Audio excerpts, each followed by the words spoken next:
పక్షపాతం లేకుండా మొత్తానికైతే ప్రతి ఎవరైతే అక్రమాల ఇల్లు కట్టుకున్నారో వాళ్ళందరూ కూల్స్తామంటున్నారు. నిజంగా సీఎం రేవంత్ రెడ్డి పక్షపాతం లేకుండా ఇల్లు కూడా కొడుతున్నాడు అనుకోవచ్చు. అదేనండి, ఇప్పుడు మేము ఈ ఇష్యూని రాజకీయం చేయదలుచుకోవాలి. ఫస్ట్ మీరు అర్థం చేసుకోవాల్సింది ఏంటంటే ప్రతిపక్షాలు రాజకీయం చేస్తున్నట్టు మేము రాజకీయం చేయట్లేదు.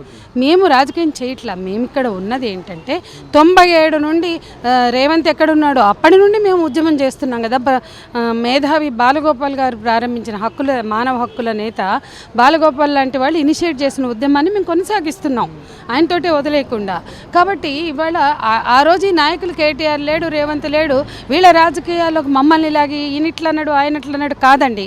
అక్కడ ఇళ్ళు ఉన్నాయి, ప్రజలు పట్టాలు డబ్బులు పెట్టి కొనుక్కున్నారు, అక్కడ 4 తరాలుగా 5 తరాలుగా ప్రజలు ఉన్నారు. అది వాస్తవం. మేమే దానికి సాక్ష్యం 3 తరాల నుంచి. 80 తర్వాత నేను వెళ్తున్నానండి ఆ మూసానగర్, శంకర్ నగర్, వినాయక వీధి, చాదరగట్ట బస్తీలన్నిటికీ. ఈరోజు ఎంఐఎం ఒక రాజకీయం చేస్తుంది, బీఆర్ఎస్ ఒక రాజకీయం చేస్తుంది, కాంగ్రెస్ ఒక రాజకీయం చేస్తుంది. రాజకీయాలు తప్పనిలేదు, అక్కడ పేద ప్రజల జీవితాలు అనేది వాస్తవం, కళ్ళ ముందు కనపడుతున్న వాస్తవం. ప్రతిపక్షాలు అయితే విమర్శిస్తున్నాయని వాళ్ళని అడగపోవచ్చు. మరి ప్రజా సంఘాలు కానీ వామపక్షాలు ప్రజల తరపున ఉంటారని ఆయనే చెప్పింది కదా పలు సందర్భాల్లో. వాస్తవంగా మరి మిమ్మల్ని ఏమైనా సంప్రదించే ప్రయత్నం ఏమైనా చేసిండా? మేము వెళ్ళామండి 2 సార్లు. ప్రజలను తీసుకుని, ఆ బస్తీ వాసులను తీసుకుని, దానకిషోర్ గారు ప్రిన్సిపల్ సెక్రటరీ గారి నేతృత్వంలో ఒకసారి, శ్రీధర్ బాబు మంత్రి గారి నేతృత్వంలో ఒకసారి మాట్లాడాం. వాళ్ళు ఇచ్చిన సమాధానాలకు మేము సాటిస్ఫై కాలే. మా ప్రజలు అడిగిన ఆ బస్తీ నివాసులు, ఆ ప్రాంత ప్రజలు నివాస హక్కుల కోసం పోరాడుతున్న ఛత్రి లాంటి సంస్థ ప్రతినిధులు, బ్రదర్ వర్గీస్ లాంటి వాళ్ళు అక్కడ స్కూల్ నడుపుతున్నారు, 27 స్కూళ్ళు నడుపుతున్నారు.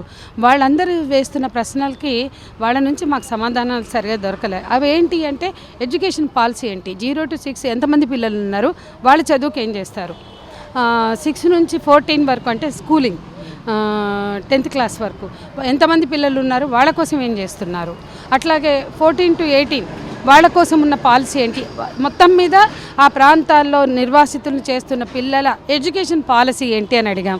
లేదు సమాధానం. రెసిడెన్షియల్ స్కూళ్ళల్లో ఇస్తామంటున్నారు. మూసి బాధితులకు సంబంధించి వాళ్ళ పిల్లల చదువుకోవడానికి కొద్దిగా టైం ఇవ్వమంటే ఇవ్వలేదు. అక్కడ చూసుకుంటే ఓవైకి సంబంధించిన ఏదైతే ఇన్స్టిట్యూట్ ఉందో దానికి 6 నెలల గడువు ఇచ్చారు. వాస్తవంగా పేదలకు ఒక న్యాయం, పెద్దలకు ఒక న్యాయం అనుకోవచ్చు. మేమేమంటున్నామంటే ఆ పాలసీ ప్రకటించండి, ఆ ఎడ్యుకేషన్ పాలసీ ఏంటో ప్రకటించండి, దాన్ని డిపిఆర్లో ఇంక్లూడ్ చేయండి అంటున్నాం.